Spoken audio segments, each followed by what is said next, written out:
Welcome to the Youth Live tonight. This is the most crucial time of our preparations for the end times and the book of Revelation that the church is actually going through now. Young people, this is a very brief message for you.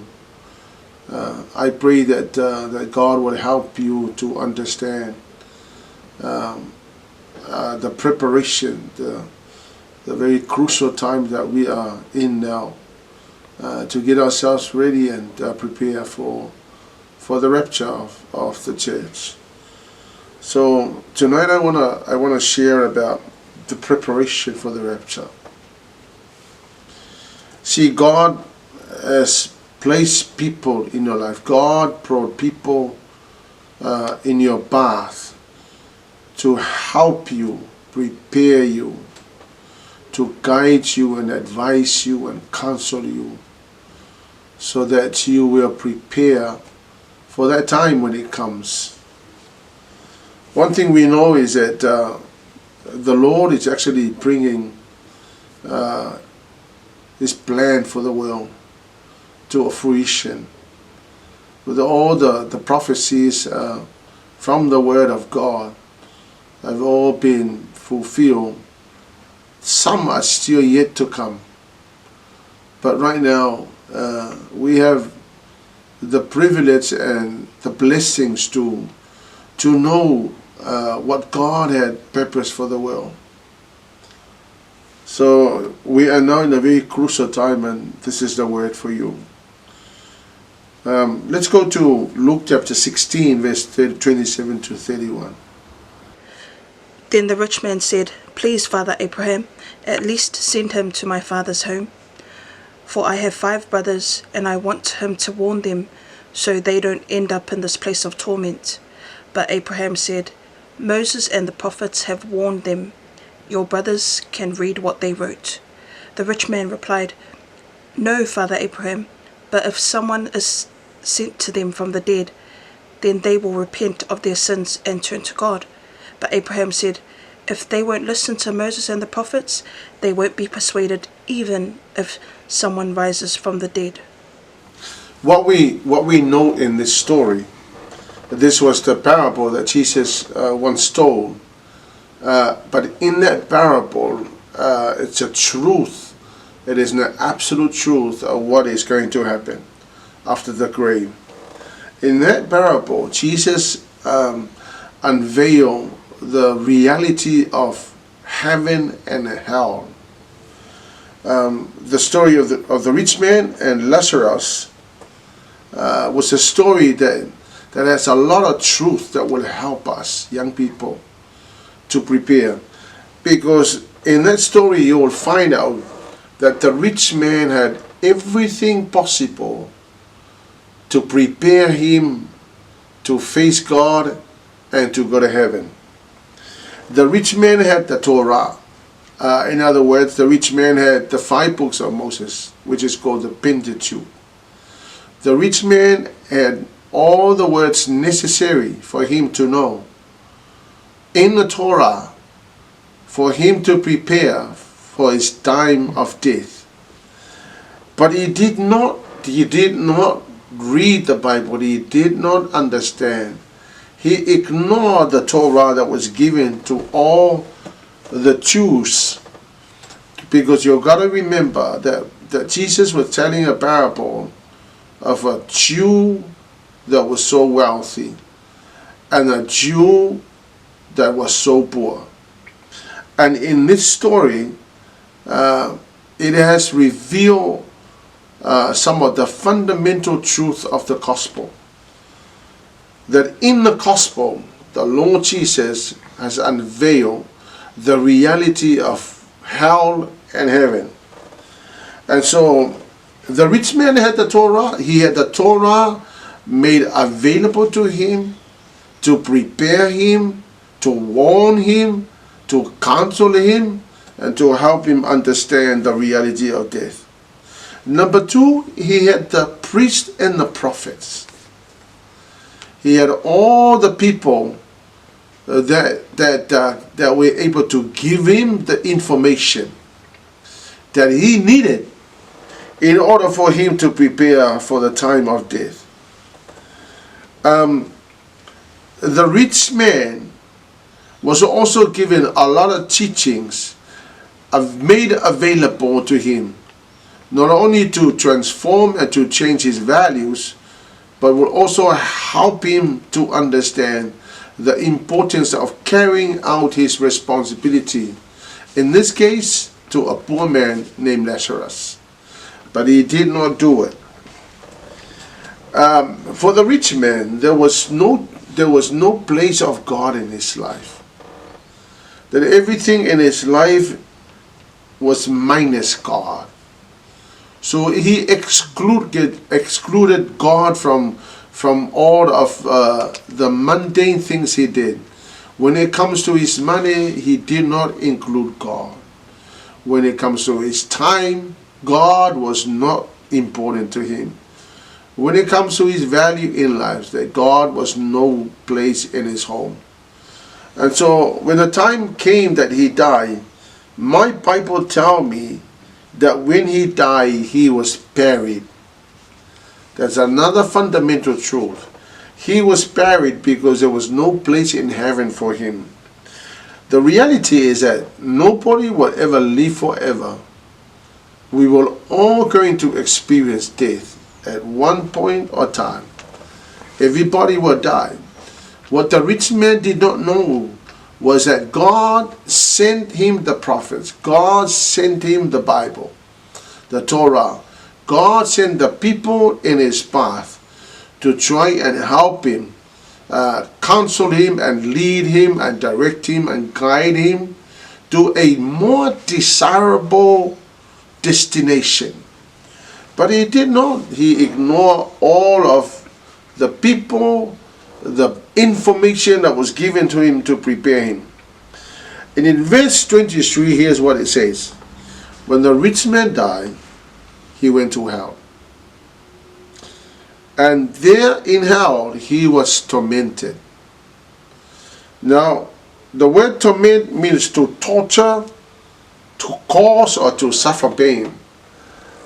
The other meaning of torment is when this person is experiencing an intense pain in the mind, in the heart, and all over his body. So the rich man actually went to hell. And from the hell, he saw Abraham with Lazarus on his side. And in verse 27, here's what it says. Can we read that? Then the rich man said, "Please, Father Abraham, at least send him to my father's home." So here's what he did. He tried to save his family from hell. He tried to change his destiny. He was trying to make everything possible, and by using his words and his excuses to try and save himself and reverse the situation he had landed in, is because he completely ignored the information, the people that were sent to him to help him. But he completely ignored all of them. So in verse 28, here's what the rich man said. "For I have 5 brothers, and I want him to warn them so they don't end up in this place of torment." So now the rich man kind of suggested to Abraham, "I have 5 brothers. Please, if you send someone like Lazarus who is from the dead to my 5 brothers, they will believe and they will turn to God." But the reality is that it's not going to be like. No one is going to come from the dead to preach the gospel. The reality is that we are not going to have anybody who died to come back and tell us about heaven. The reality is that God had sent people in your path to try and help you, guide you, and direct you to a more desirable destination. And I'm referring to heaven. You know, all of us, God brought people in our path to try and help us, to give us information. You know, right now we are being made accessible to the media. You know, there are pastors who are preaching the word of God. There are books written. There's all sorts of information that is available to us to try and help us and guide us to a place where we will surrender our lives wholly and totally to God. Now, effectively, here's what the rich man was trying to do. He was trying to change the way God will do things. He was kind of suggesting to Abraham, but if God can do it my way, then it will work. But Abraham said, no, we're not going to do it in your way. We are going to do it God's way. See, young people, I want to say this. In everybody's life, in all of your lives, I'm sure God placed some people, some well-meaning people in your life to try and help you. Now, I know that the first people that God put in your path to help you are your parents. And especially when your parents are godly parents. You know, God put your parents here to try and help you and teach you, discipline you, correct you, and help you. But many young people rejected it. Many young people believe that they know far better and that they know more in order for them to survive in life. Well, the truth is that the longer people live, the more information they have, the more understanding and wisdom they have. That's the reason why your parents were the first people that God put in your path to try and help you, and direct you and guide you. And in verse 31, But Abraham said, if they won't listen to Moses and the prophets, they won't be persuaded even if someone rises from the dead. so here's what Abraham said. If your 5 brothers do not listen to Moses and the prophets, they will never listen to anybody that comes from the dead. See, here's another thing that it is indicated in this verse. In this verse, it seems to be saying that these people were very stubborn. See, God, according to Abraham, he said that there was Moses there were the prophets there, but none of those people's words, none of those people's preaching will ever make them turn around and turn to God. Now this is very crucial. It's crucial because if God sent the prophets and God sent Moses in order to try and help the rich man, but he completely ignored. And according to Abraham, his brothers will be so stubborn, just like the rich man that is now in hell. So the rich man was trying to reverse the situation, but in fact the situation cannot be reversed. My Bible tells me that the prophets and Moses were sent to help them. And I also can say this with all of my heart, that there are people God has sent to you, and especially Moses, who seems to be church leaders, pastors, evangelists, apostles, and all of those people were sent to you in order to try and help you. But many young people apparently ignore. They ignore the information that was so crucial for them to prepare themselves for eternity. See, here are some of the absolute truth that the Word of God is saying. Number one, we do not know when we're going to die, or none of us will know when the church will rapture. whatever happens first, whether you will die or whether you're going to be facing the rapture, whichever of this will happen before or first, we need to understand that none of us will know when. Just in case we get caught unprepared, then obviously there is nothing we can do. So this is the reason why God has sent well-meaning good people in your path to try and help you and confront you and rebuke you and guide you and counsel you so that you can prepare yourselves. Number two, we can't save ourselves from hell. You cannot end up in hell and then try to save yourself and reverse the situation beyond the grave. It is now while we are alive that we made that decision to serve God for the rest of our lives. And number three, God will never use dead people to win people to the kingdom. God used people that are alive. God used the prophets and Moses. Now in the word of God, God will bring prophets, they will bring teachers, they will bring apostles, they will bring pastors, they will bring evangelists. God brings all those people in your path to try and help you and guide you so you will end up in heaven, that you are not going to go to hell. In verse 29, there it says here, confirms that Moses and the prophets have warned, was supposed to warn the brothers of the rich man. But you know, the brothers of the rich man were completely stubborn, just like the rich man. So here's what I want to say. God brought Moses and the prophets in your path to try and help you.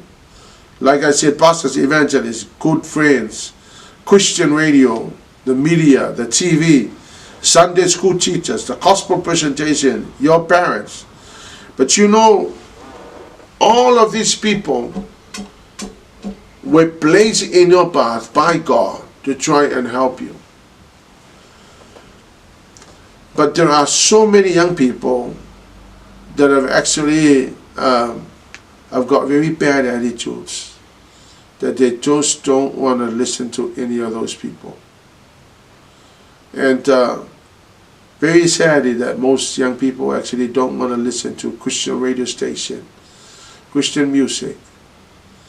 But those are the information and the means that God is using now to try and help you, direct you and guide you to a more desirable destination.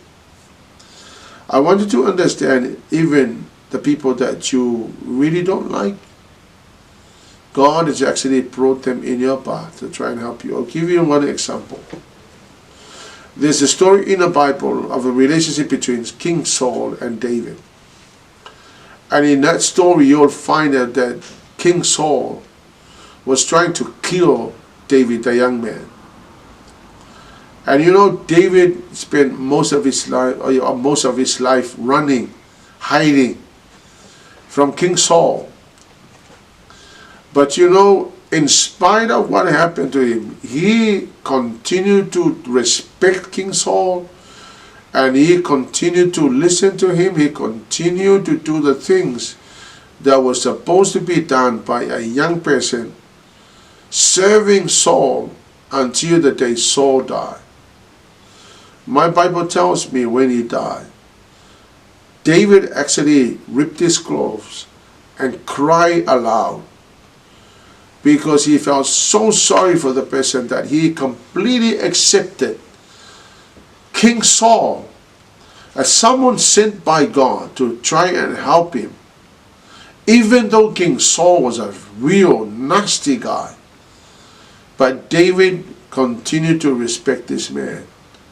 And with all the experiences and the learning that he had received from his relationship with King Saul, David apparently applied it to his life. And what a successful man. He was so successful because David had opened his life and his heart to Nathan, the prophet. He had allowed Nathan to speak into his life. He had allowed Nathan to confront him and rebuke him. He had allowed the priests and the prophets and all of those people around David to shape his life and transform his life. And you know, the end of the story was that David was the most successful person from a very young age of 17 until the day he died. He was so successful because David allowed people to speak into his life. And as a result, David was so successful. Here in Matthew 23, verse 37, tells us the desire of Jesus for us. O Jerusalem, Jerusalem, the city that kills the prophets and stones God's messengers, how often I have wanted to gather your children together as a hen protects her chicks beneath her wings, but you wouldn't let me. So here's what Jesus said. One day Jesus was standing looking at Jerusalem, and Jesus said, Jerusalem, Jerusalem, how merciful I have for you, but you killed the prophets that I sent you. You stoned my messengers. How often I wanted to gather, this is Jesus speaking, how often I wanted to gather you just like hen will gather chicks under her wings, but you refuse to let me. See, here's what most people actually do. Most people actually will only welcome the people that they like. And when they don't like people like apostles and prophets and pastors and God's messengers, this is what they will do to them. They kill the prophets, they stone the messengers, and they completely rejected what God was trying to do in their lives. See, here's the problem with many people, and as a result, they apparently landed themselves in a place where they don't want to be. Let me honestly say this with all of my heart. Jesus' desire is to take us to be with Him. We find that in John chapter 14 verse 3. The Bible says, I will come back and take you to be with me, that you also may be where I am. This is the desire of Jesus. His desire is to come and take us to be with Him. That's the reason why God has sent prophets and apostles and teachers and pastors and all of those people, well-meaning people, in your path to try and help you and direct you and guide you. What I strongly suggest is that, would you be able to allow those people to speak into your lives? Would you be able to allow them to teach you and to guide you and give you the information that will help you grow, not only grow spiritually, but to prepare you for eternity? In closing, I want to say that God in His mercy and grace will bring people in your path to enlighten you, to allow you to see the things that you do not see. He will bring Bible teachers, He will bring evangelists and pastors and prophets and apostles in your path to prepare you, to lead you, to encourage you, and to rebuke you and to discipline you. In Revelation 19 verse 7 to 8, a well-prepared bride of Christ is what He wants, which is us. Here's what the Word of God says. Let us be glad and rejoice. Let us give honor to Him. For the time has come for the wedding feast of the Lamb, and His bride has prepared herself. She also has been given the finest of pure white linen to wear, for the fine linen represents the good deeds of God's holy people. I want you to understand this will be the time when the Lord Jesus will rapture the church in order to be with him. And my Bible tells me what a glorious time that will be. I have shared to the young people on Sunday about the rapture and how desperate I am to prepare the church for the rapture. It will be the most wonderful thing to see when all of our church will be present in that time.